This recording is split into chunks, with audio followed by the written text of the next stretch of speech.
Vou aproveitar e destacar um outro trecho aqui, que é outra reportagem.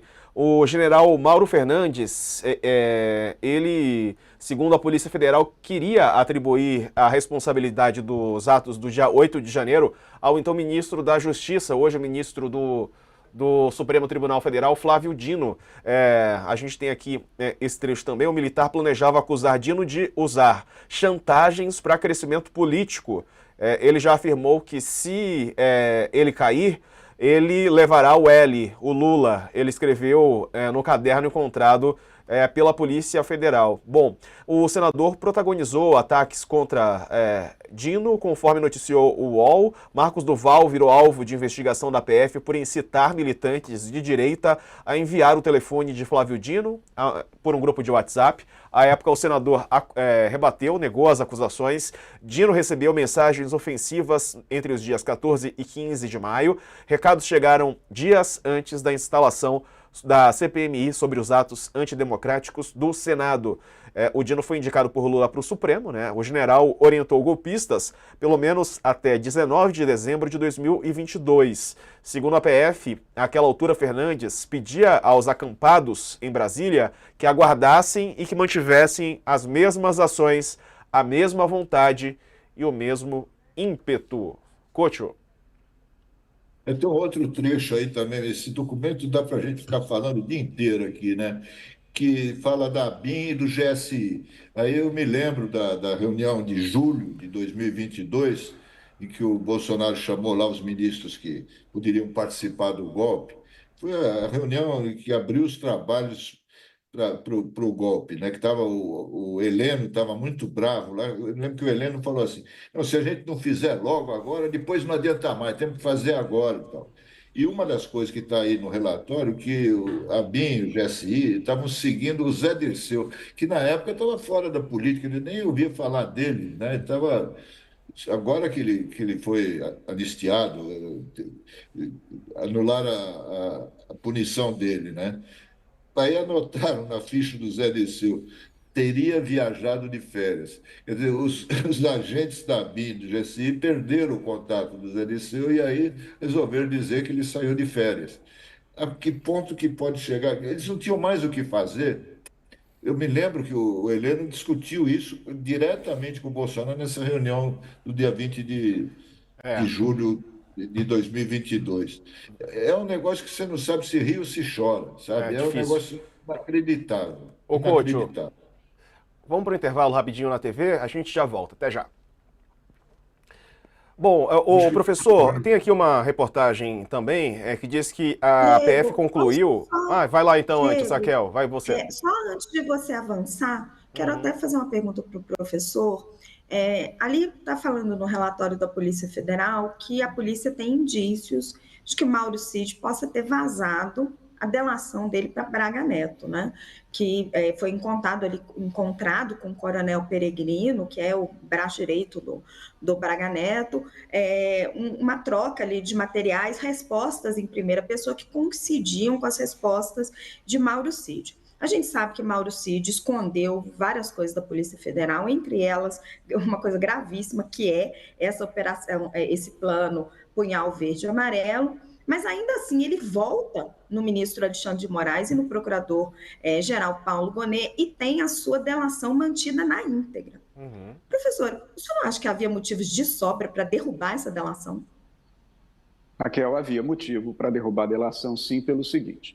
A Lei 12.850, que é a Lei das Organizações Criminosas, de 2013, foi o diploma legal que criou o Instituto da Colaboração Premiada no Brasil, como tecnicamente se chama. A colaboração premiada, em verdade, ela tem a natureza de um acordo. Vamos aqui fazer uma ilação só para entender melhor. É como se no direito civil, no direito contratual, houvesse um acordo de vontades entre as partes. O que pressupõe um acordo de vontades? Respeito ao que foi pactuado. Portanto, no acordo de colaboração premiada, agora voltando para o processo penal, há uma relação de pacto entre quem colabora e o Estado, que promete uma redução da pena, do castigo, da sanção penal, pelo Professor, que houve de produto informado. Pois não, Mas eu só queria dizer uma coisa. só um instante para a gente pegar aqui o retorno para a TV, Moraes Thales. Só um instante. Só um instante. A gente está entrando ou saindo da TV? De volta para a TV agora também com todo o nosso público. A gente está falando sobre a delação do Mauro Cid, se ela poderia ou não ser anulada diante da informação de que o Mauro Cid vazou a delação para o general Braga Neto. Você quer complementar, Thales? Vai lá. Eu só queria dizer uma coisa. O professor ainda estava respondendo, Diego. Manteve em sigilo a delação do Mauro Cid após liberar o relatório da PE. O que eu entendo disso, eu queria saber do professor se não é possível, o que eu entendo disso é que há algo no relatório do Mauro Cid que o Moraes considerou, na delação do Mauro Cid, que o Moraes considerou muito importante, ou algo novo que ele tenha apresentado, mas algo na delação do Mauro Cid que o Moraes considerou muito importante e que fez ele manter a delação. É isso que eu entendo pelo fato dele ter mantido em sigilo a delação do Mauro Cid. Perfeito, Thales. Então, respondo à sua observação, complementando a resposta ao questionamento feito pela Raquel, porque os dois questionamentos se unem em torno de uma matéria importante. Veja, na verdade, os juízes hoje, o Ministério Público, a autoridade de polícia, todos no sistema de justiça criminal têm consciência e ciência da repercussão dos seus atos. Então, veja, por que a colaboração de Mauro Cid não caiu? Eu dizia que a colaboração é uma espécie de pacto. Se um descumpre o pacto, naturalmente que o pacto se desfaz. Claro. Todavia, sabe-se que ali era melhor manter de pé a colaboração de Mauro Cid, porque nós teríamos uma debacle, nós teríamos uma derrubada de todo o sistema se aquela colaboração não ficasse de pé. Foi melhor manter Mauro Cid interessado em abrandar a sua resposta penal, a sua possível pena, e obter dele algumas informações fundamentais. Agora, é preciso dizer o seguinte, quem está colaborando é um enxadrista. Os que participam de colaboração premiada estão no tabuleiro de xadrez. Claro que eles têm que dizer a verdade, porque se não disserem a verdade, a colaboração não fica de pé. Mas se puderem, de algum modo, proteger quem eles precisam proteger e não proteger quem não precisa proteger, isso é feito. E aí nós descemos aos meandros mais sinuosos das individualidades humanas, da psique humana. Às vezes não sabemos, Thales e Raquel, não sabemos lá no passado o que Mauro tem contra ou a favor do general, mas tem dívida de gratidão ou não com o presidente. Então, muito disso é dosado na hora que a colaboração é feita. O que o sistema de justiça criminal calcula?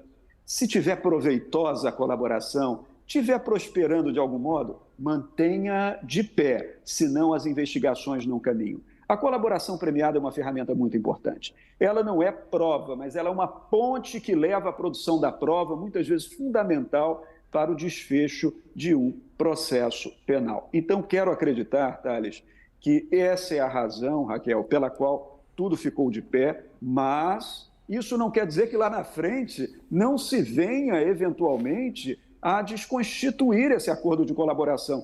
Todos estão sob análise do sistema de justiça criminal, sob acompanhamento permanente, e é preciso que o resultado mais produtivo venha disso tudo. Por quê? Para concluir, porque eu tenho certeza, eu estou convicto, que a maioria dos altos integrantes do alto oficialato é legalista, defende a ordem constitucional e foi contra o golpe de Estado. Mas é necessário que os maus integrantes que obraram contra a democracia sejam severamente punidos.